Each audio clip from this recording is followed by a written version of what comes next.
नमस्कार, गोजुरी किचन गार्डनमध्ये आपले स्वागत आहे. आणि आज आपल्याला करायचे आहेत बाजरीचे डोसे. म्हणजे बाजरीच्या पिठापासून आपण डोसे बनवणार आहोत. तर जे कोणी बाजरीची भाकर नको नको म्हणतात ना, ते देखील आवडीने खातील. एवढे भारी डोसे होतात आणि झटपट होतात. कारण की बाजरी ही आपल्या घरामध्ये सर्वांच्या असतेच, त्याच्यामुळे बाजरीचे डोसे करायला काहीच हरकत नाही आहे. इतके पटकन होतात ना की आणि चवीला देखील खूप छान लागतात. तर चला, वेळ न घालवता आपण तयारी करूया. आपण इथे खलबत्ता घेतला आहे आणि खलबत्त्यामध्ये आपण लसूण पाकळ्या घेऊया, थोडंसं आलं आणि एक 6-7 आपण हिरव्या मिरच्या घेतलेल्या आहेत. तर आता बारीक असं वाटण आपण करून घेऊया.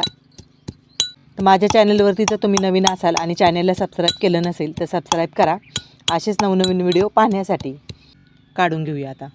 आता आपण एक पातेलं घेतलेलं आहे. पातेल्यामध्ये आपण एक फुलपात्र भरून बाजरीचं पीठ आपण हे चाळून घेतलेलं आहे. आता यामध्ये आपण अर्धी वाटी रवा घेतलेला आहे, बारीक 0 नंबरचा. यामध्ये आपण एक पाऊण वाटी आपण इथे जवळजवळ बारीक कट केलेला कांदा घेतलेला आहे. टोमॅटो घेतलेला आहे. पण आली लसूणची जी पेस्ट आहे ती टाकून घेऊया. थोडीशी आता आपण कोथिंबीर घेतलेली आहे, बारीक चिरून घेऊया. तर कोथिंबीर घालूया आपण.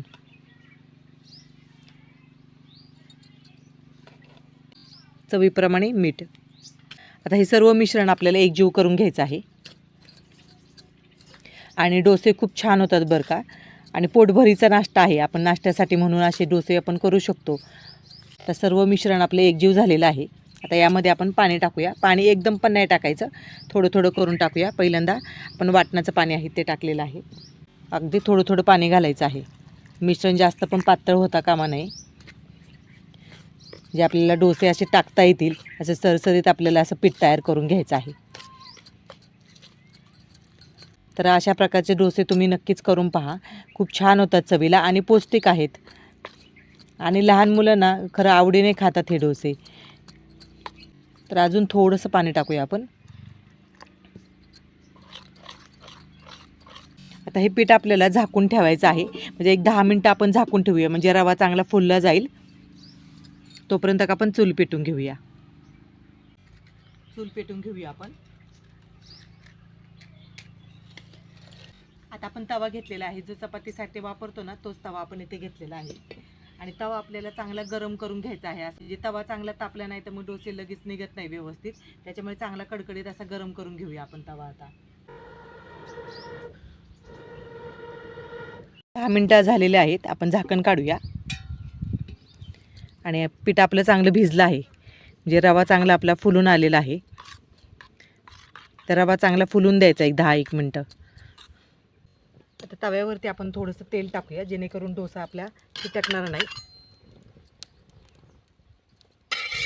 पसरून घेऊया सगळीकडून. मिश्रण थोडंसं घट्ट वाटत आहे, त्याच्यामुळे थोडंसं पाणी टाकूया आपण. आणि पुन्हा एकदा ढवळून घेऊया. आणि थोडंसं पुन्हा चवीनुसार मीठ टाकूया.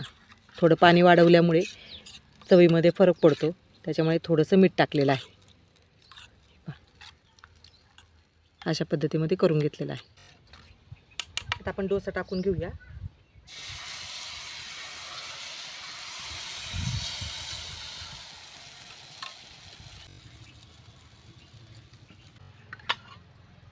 साईडने आपण तेल सोडूया, जेणेकरून कडा मोकळ्या होतील.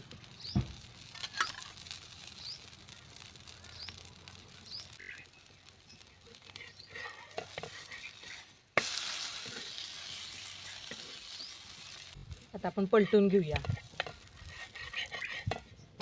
हे पहा, अगदी सहज निघले जातात, अजिबात चिटकत बिटकत नाही.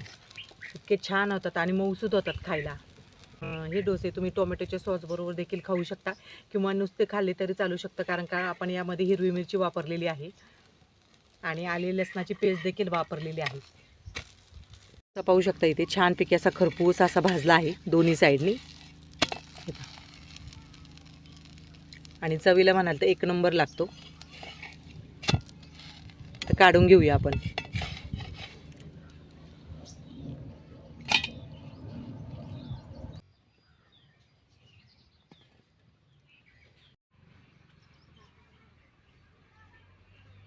तर आपले डोसे इथे तयार झालेले आहेत आणि छानपैकी असे मऊसूद होतात. हे पहा, कोणालाही सहज असं खाता येईल इतका छान आणि मऊसूद होत आहे. पहा,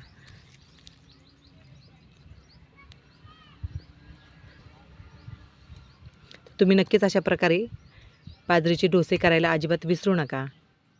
हे पहा मस्त खरपूस असे भाजले गेले आहेत. तर आज केलेले बाजरीचे डोसे जर तुम्हाला आवडले असतील तर व्हिडिओ जास्तीत जास्त शेअर करा, लाईक करा आणि सबस्क्राईब करायला विसरू नका. आणि एक खाऊन देखील दाखवते मी तुम्हाला. खूप छान असा मऊसूद होतो. तुम्ही सॉसबरोबर देखील खाऊ शकता किंवा कोणत्याही चटणीबरोबर खाऊ शकता. आपण यामध्ये हिरवी मिरचीचा ठेचा टाकलेला आहे, त्याच्यामुळे मी चटणी केलेली नाही आहे. तर तुम्ही सॉसबरोबर देखील खाऊ शकता. एक नंबर झालेला आहे. तुम्ही नक्कीच अशा प्रकारे बाजरीचे डोसे करून पहा. व्हिडिओ पूर्ण पाहिल्याबद्दल मनापासून धन्यवाद.